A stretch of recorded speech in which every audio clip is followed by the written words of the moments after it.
Ẹ káàbọ̀ padà sórí ètò Miliki Express gbogbo ẹ̀yin ará ilé. Mo sọ lẹ́ẹ̀kan mo ní mo máa fi yín sí suspense wo ni mo fi yín mo ní ta ni màá kọ́kọ́ gbé wọlé nínú àwọn àlejò méjèèjì ṣé comedian ni àbí beauty therapist. Ṣé ẹ mọ̀ pé àwọn obìnrin alóòbọ̀ ara wa gan ẹ̀yin ọkùnrin náà lóòbọ̀ ara yín yìí nù bẹ́ẹ̀ obìnrin ni ó gbé obìnrin ni ó gbé bọ́kùnrin bá kọ Jésù sílẹ̀ obìnrin ni ó gbé gbàgbà àwọn la máa gbé Jésù bẹ́ẹ̀ bá ti kọ Jésù lẹ́yìn ọkùnrin gbogbo àwọn obìnrin á ti tẹ̀wọ́ gbà fàkàtí àwọn aládìí bàbá wa gbogbo yàrá ilé bá mi welcome àlejò mi sórí ètò Miliki Express fún ìgbà àkọ́kọ́ Àṣàkẹ́ Sàfáyà. Ẹ bá mi kí àwọn ará ilé. Mo kí ẹ̀yin ará ilé o ẹ kú dédé wòyí o ṣé dáadáa la bá yín o ẹ dẹ̀ kú ìjókòó o ǹpẹ̀lẹ́ o. Ọmọ ìlú wo ni yín náà? Ọmọ ìlú Ọ̀yọ́ ni mí. Ẹ bá mi kí wọn lọ́yọ̀ kíákíá. Ẹ ǹlẹ́ o ẹ̀yin ará ilé ṣé dáadáa lẹ wà. Wọ́n ti bó. Bá ṣe máa ń kíra wa nílùú Ọ̀yọ́ ni ẹ ǹlẹ́. Ẹ pẹ̀lẹ́. Ẹ ǹlẹ́ o. Ẹkún. Ṣùgbọ́n aya wọn ní Oǹdó Ìfira Àkókó wọ́n máa ń kí wọn ní àó o. Wọ́n ní ẹ o. Àó o. Wọ́n ní kẹ́ o. Ìyá ọkọ mi Ìjẹ̀ṣà. Wow. Ìyẹn ni ǹpẹ̀lẹ́ o yín gbogbo ará ilé. Ẹ ó ga jù. Ó ga jù. Mo kí yín takọtabo o. Kí wọn tókùnrin ẹ kí wọn tẹ̀ṣọ́ ẹ kí wọn tó lógun. Mo pẹ̀lẹ́ o ìkú àsìkò o. Ó ga jù. Àbí. Àṣàkẹ́ Sàfáyà. Àwa nìyẹn. Ẹ̀yin gẹ́gẹ́ bí beauty therapist ṣó dáa káwa obìnrin ká máa tú ara ṣe. Ẹ má ti answer. Okay. Most especially àwọn tá bá jẹ́ Christian ṣó dáa ká tú ara wa ṣe. Ṣó dáa àbí kò dáa. Àti Christian àti Muslim tó bá ṣe jẹ́ obìnrin ṣé nǹkan tó lẹ́tọ̀ọ́ ni pé ká tú ara wa ṣe ká lọ spa ká ṣe facials ṣó lẹ́tọ̀ọ́. Ìbéèrè yẹn ó dàbí ìgbà tí a bá ń béèrè pé ṣó dáa kóbìnrin máa wẹ̀. Ṣé rí àwọ̀ wa yìí òun ni ó jẹ́ kí àmọ̀rú èèyàn tó ní kálukú jẹ́ wípé ókè o arábìnrin Lára nìyí o arábìnrin Àṣàkẹ́ lélẹ́yìí. So àwọ̀ yìí ó ní nǹkan àkọ́kọ́ tí èèyàn máa kọ́kọ́ rí so a gbúdọ̀ tọ́jú ẹ̀ kì í ṣe ọ̀rọ̀ nípa ẹ̀sìn rárá pé bóyá mùsùlùmí ni mí o bóyá kìrìsìtẹ́nì ni mí o gbogbo wa gbúdọ̀ jọlọ àwọ̀ wa ká jọlọ àwọ̀ wa gbúdọ̀ kó máa dán a gbúdọ̀ máa ṣètọ́jú ẹ̀ nígbà gbogbo ká máa fi kì í tún ṣe nípa obìnrin nìkan àtọkùnrin náà àwọ̀ wa gbúdọ̀ jọlọ ká tọ́jú ẹ̀ ká fún ní oúnjẹ títí ẹ̀ torí bá ṣe ń jẹ sínú ó yẹ ká máa jẹ síta. Bẹ́ẹ̀ wọ́n ní oúnjẹ jíjẹ ní àwọ̀ ní ọ̀rẹ́ àwọ̀ so I believe pé oúnjẹ tá a bá jẹ ló máa jẹ́ kí àwọ̀ wa dán.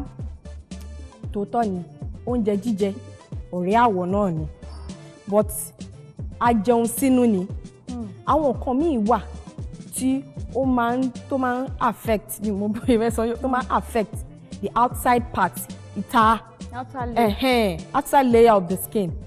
So oúnjẹ inú yẹn òun ni ó ń tọ́jú àwọ̀ wa látinú. So gbogbo pé a jáde eruku kù sí wa alàágùn oríṣiríṣi nǹkan ló ta sí wa lára ìyẹn tó wà ní ìta ara òun ni ó dífá fún yín pé ká máa ṣètọ́jú ìta bá ṣe ń jẹun sínú ká tún máa fi oúnjẹ ìta ká máa fi sí ara. Bẹ́ẹ̀ni. Now àwọn kẹ́míkà tá máa ń fi sí kinní yẹn some are very àwọn míì wà tó yẹ pé wọ́n harsh tẹ́ pé wọ́n lè yan kò dá kó máa kan ara èèyàn something. Rárá o àwọn nǹkan tó jẹ́ natural tó jẹ́ kì í lo èròjà apanilára àwọn nǹkan tó yẹ pé púpọ̀ nínú àwọn nǹkan tá à ń lo nǹkan tá a lè fi sẹ́nu ni à ń lo èso à ń lo ewé à ń lo àwọn nǹkan tí ó ń ṣàǹfààní fún ara tó yẹ pé tó bá tiẹ̀ kan ẹnu gan kò lè fa wàhálà rárá láwọn nǹkan tá à ń lò nìyẹn àwọn nǹkan tó yẹ pé ó fi ni lọ́kàn balẹ̀ tí ò pani lára bíi tí wù kò mọ̀. Bọ̀ mo gbọ́ wípé a ti máa lọ spa pé ká tọ́jú ara ẹni pé nǹkan tó yẹ pé ó wọ́n gidi ni pé ó wọ́n as in expensive.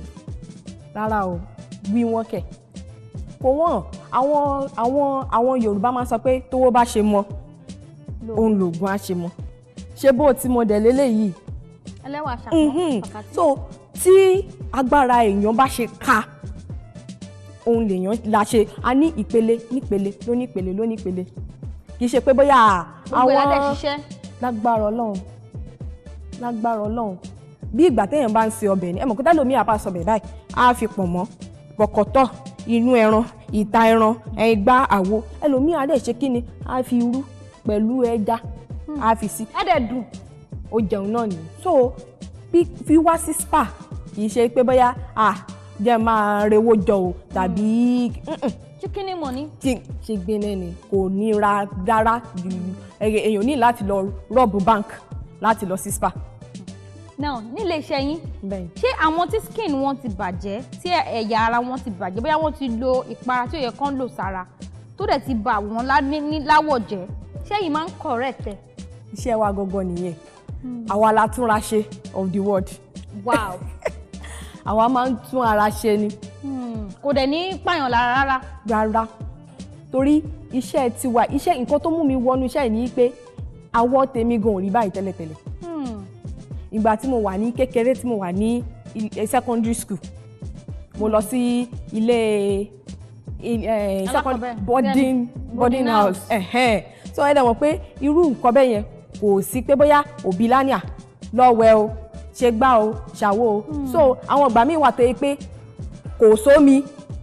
kò ní sómi a máa ṣẹ̀ máa wá omi lọ sọ́nà jíjìn ìgbà tá a bá ìwọ̀nba omi tá a bá rí ìbí ìwà tó pé wà ti pọn mi ẹlẹ́kọ̀ọ́ tó jẹ́ ẹlòmíì ti gbómi. so ní ipasẹ̀ eléyìí oríṣiríṣi wá bẹ̀rẹ̀ sí ní mú mi lára rashes wá measles wá fi spot oríṣiríṣi tó yẹ pé tẹ́ bá wo ara mi báyìí gbogbo ẹsẹ̀ mi ò tẹ̀ ń ṣẹ́sẹ̀ lẹ́ngbà kan torí àwọn spot báyìí rungudu báyìí ní tí ó yẹ pé ìgbà tí mo wà ní higher institution ẹni tí èmi àti ẹjọ́ ń jáde ńgbà yá ni ojú ẹ̀ yìí òun ló dáa èèyàn gbọ́dọ̀ wọ ẹ́ dẹ́sẹ̀. wow. níbi tí ó tó mo wá ń wọ̀ nǹkan tó yẹ pé a bo gbogbo ara mi. màá wá tí n bá ti wá jáde tí mo wo àwọn èèyàn tí mo rẹ́ lómi tó yẹ pé torí àwọn kan wà tó yẹ pé Ọlọ́run gbogbo nǹkan lọ́lọ́run dá dáradára ẹ pé their skin is flawless kò sí nǹkan kan. bí irú tiwa báyìí. bí our flawless. our flawless. ìgbéraga bẹ̀rẹ̀. gbogbo ìgbéraga bẹ̀rẹ̀ náà nu our flawless náà nu. so tí bá ti rí àwọn obìnrin ìmọ̀ ọkùnrin tí mo bá rí pé